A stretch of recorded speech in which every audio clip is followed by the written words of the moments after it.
Bonjour à tous, on continue notre série de développer et réduire.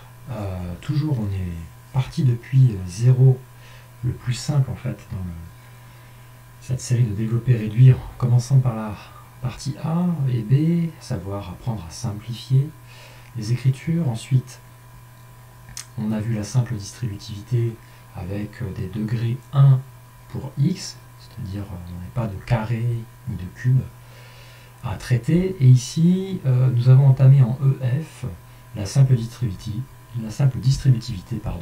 avec des x qui prennent un degré égal à 2. Donc on manipule en fait le x fois x qui donne x carré. Et là, on va l'appliquer sur des fractions. Bien entendu, il vous faut savoir diviser le nombre relatif et manipuler des fractions. Simplifier, etc.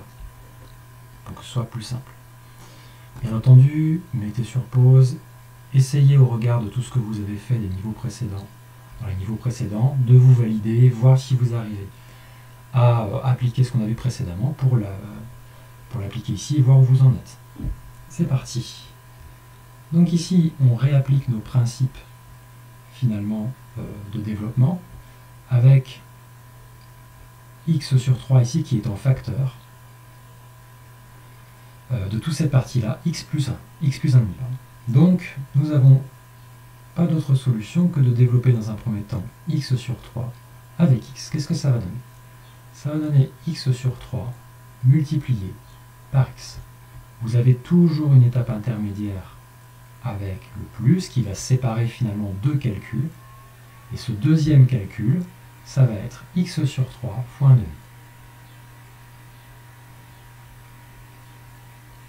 Dans un premier temps, pour rappel, votre cerveau, il doit prioriser ce calcul qui est une multiplication et ce calcul qui est une multiplication. Ici, on arrive à multiplier deux fractions. Donc, qu'est-ce qui va se passer?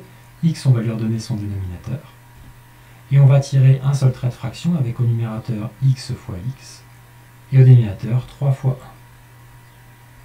1. Même chose de l'autre côté, avec x fois 1 au numérateur et 3 fois 2 au dénominateur. On y va, x fois x, donc on est au niveau, on a du degré 2, c'est là qu'il apparaît, x fois x ça fait x au carré, et 3 fois 1 ça fait 3, et ensuite x fois 1 ça fait x, et 3 fois 2 fait 6. On peut laisser comme ça, on peut mettre au même dénominateur, si vous voulez multiplier par 2 au numérateur et dénominateur ici pour avoir du sixième, c'est possible. Sinon on peut considérer également qu'on a fini, on a transformé un produit ici, une multiplication, en une addition. Ici, encore une fois, pour vous rappeler que le facteur, en fait, ce qu'on va distribuer, qu'il soit à gauche, comme ici, ou à droite, ça ne change rien. Donc, du coup, ce moins x sur 2, on va le développer dans un premier temps avec 5 demi. Moins x sur 2 fois 5 demi.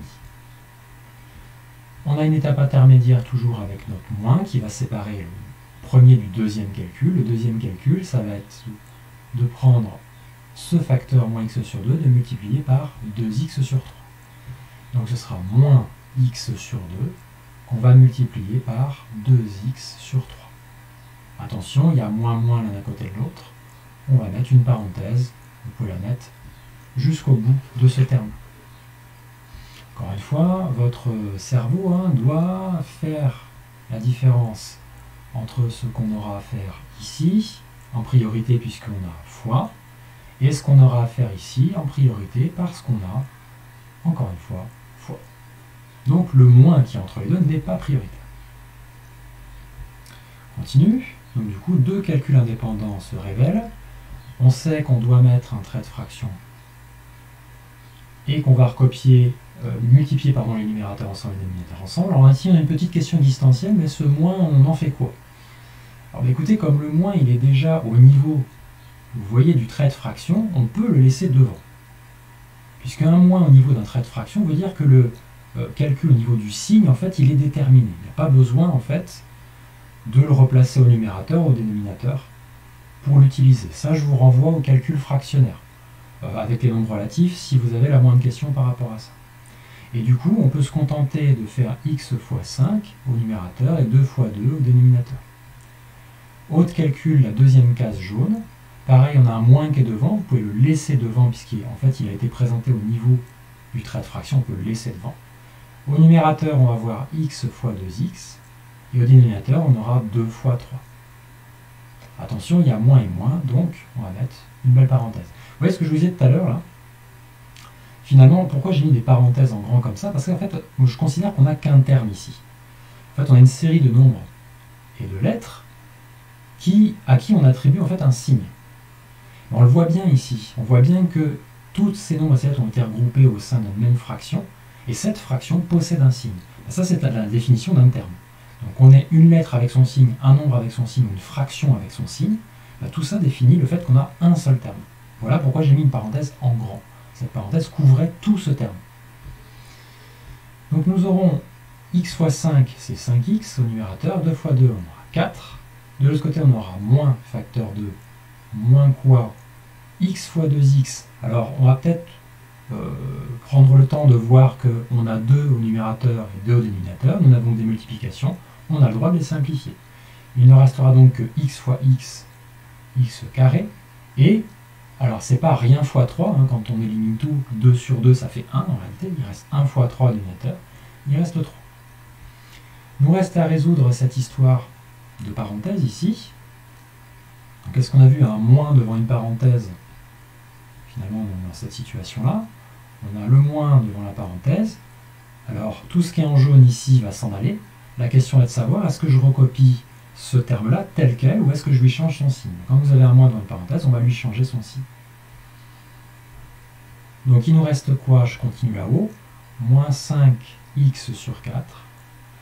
Et le moins, ici, va se changer, ici à l'intérieur en plus, puisque nous avons un moins devant une parenthèse. X carré sur 3. Vous pouvez également le voir comme moins fois moins. Une multiplication de deux signes identiques donne toujours plus. C'est pour ça qu'on a un plus ici qui apparaît. Donc moins parenthèse moins se simplifie en plus. Attention, ici on a un x carré qui est à droite. Donc on a la case plus x carré sur 3. Je la prends avec son signe. Pareil, ici. On va mettre les termes de plus grande puissance en premier. Donc je mets la carte plus x carré sur 3 en premier, mais je ne mets pas le plus parce qu'on est au début du calcul. Et je recopie la carte moins 5x sur 4 à droite. Continue ici. Ce facteur-là, moins x sur 7, va être multiplié par moins x sur 2. Moins x sur 7 va être multiplié par moins x sur 2. Attention, on a tout de même un moins à côté d'un fois, donc on n'hésite pas à mettre une parenthèse. En intermédiaire, nous avons un plus ici, et nous aurons moins x sur 7, qui va être multiplié par 2 septièmes. Moins x sur 7, multiplié par 2 septièmes. Ici, on a un moins à côté d'un plus, je mets une parenthèse, mais je la mets grande, ici jusqu'au bout, parce qu'on considère qu'on n'a qu'un seul terme ici. Alors comment ça va se passer? Encore une fois, votre regard doit se poser donc, sur le premier calcul qui est ici à gauche du plus, qui est prioritaire plus que c'est une multiplication. Et même chose, à droite du plus, on a un autre calcul indépendant qui est une autre multiplication. Comment ça va se passer ici? On a un moins devant le trait de fraction, mais ça ne suffit pas en fait. On a cette fraction avec son signe qui est multipliée par x sur 2 avec son signe. Donc les signes, on les multiplie ensemble, moins fois moins, ça donnera plus. Attention, il est en début de calcul, donc je ne le mets pas. Qu'est-ce qu'on aura donc? X fois x et 7 fois 2.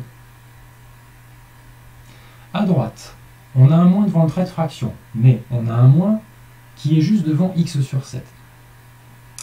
Multiplié par, en fait, plus de septième, moins fois plus donnera moins au final. On tire le trait de fraction, x fois 2, et au dénominateur, 7 fois 7. Attention, plus à côté d'un moins, on met une parenthèse. Qu'est-ce qui nous reste? X fois x et 7 fois 2. X fois x, x au carré, 7 fois 2, 14. Ensuite, on aura plus, moins x fois 2, 2x, 7 fois 7, 14. Le plus et le moins à gérer, soit vous le gérez comme un plus fois moins qui vous donnera moins, soit vous considérez qu'un plus devant une parenthèse ne change rien au terme qui est à l'intérieur, donc on recopie ce terme tel quel, en dessous. Et le x carré sur 14. Alors soit vous laissez comme ça, soit vous mettez un seul dénominateur, vu qu'on est au même dénominateur, donc on a le droit d'en faire la différence. Et enfin, on aura 3 septièmes de y multiplié par y sur 3, donc on change les lettres, vous allez voir que ça ne change pas grand chose en fait au calcul. Donc 3 septièmes de y fois y sur 3. On a en intermédiaire le signe moins qui va séparer le deuxième calcul, qui sera 3 septièmes de y fois 7. Encore une fois, pour aider en fait notre cerveau à bien identifier ce qu'on a à faire en priorité, la priorité c'est la multiplication. Donc finalement ce sera ce terme qu'on va traiter en premier et ensuite celui-ci. Alors on y va, on peut faire les deux calculs indépendamment tranquillement. Ici on a tout un bazar avec 3y sur 7, on pourrait se poser la question, mais le y est-il au numérateur, au dénominateur? Ce que vous pouvez faire dans ce cas-là, c'est lui redonner déjà y son dénominateur, c'est 1. Comme ça vous voyez qu'y en réalité il est au numérateur. Et le 3 septième à côté du y, en fait il est multiplié. Donc vous savez ici que quand on multiplie des fractions, on multiplie tous les numérateurs ensemble, tous les dénominateurs ensemble. Voilà, vous allez faire pareil. On a au numérateur 3, y.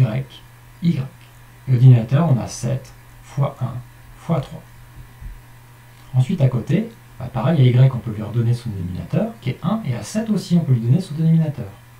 Alors, qui est-ce qu'on a au numérateur? On a 3 fois y fois 7, et au dénominateur, on a 7 fois 1 fois 1. Alors regardez ici, avant de recopier, on a 3 et 3. On n'a que des multiplications en haut et en bas, on a le droit de le faire. On a y fois y qui donne y carré, 7 fois 1 qui donne 7, moins. Ici, regardez, on a 7 et 7. On a 3 fois y, 3y, divisé par 1. Alors je ne le mets pas, parce que la division par 1 aussi fait partie de la simplification en maths, on n'est pas obligé de la mettre. Là, on a la forme finale, déjà écrite finalement ici, y carré sur 7, moins 3y.